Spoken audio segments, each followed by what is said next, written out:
The role of the planner is essential in reducing downtime and maximizing the value of preventive maintenance, essential care, and condition monitoring. As mentioned, the planner must have the necessary technical skills and equipment knowledge to plan work, but do they know all of their roles and responsibilities? Hello again, I'm Skelly with IDCON. This is tip number 6 in the Practical Planning Tip series.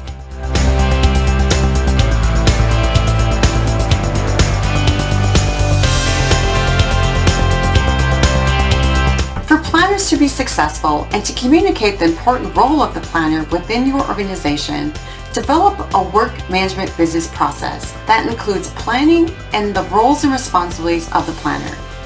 The planning process should contain all the necessary tasks or actions that are required to implement and train on the planning process. The roles and responsibilities should then be added to the job description for the planner. Review and communicate the planning process with engineers and other plant or mill roles that performs planning to ensure consistency in the planning process.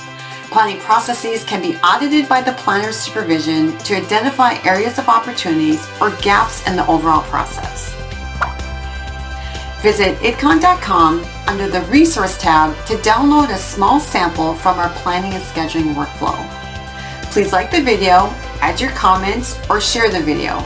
Also, be sure to subscribe to IDCON's YouTube channel so you don't miss out on the next practical planning tip and other IDCON videos.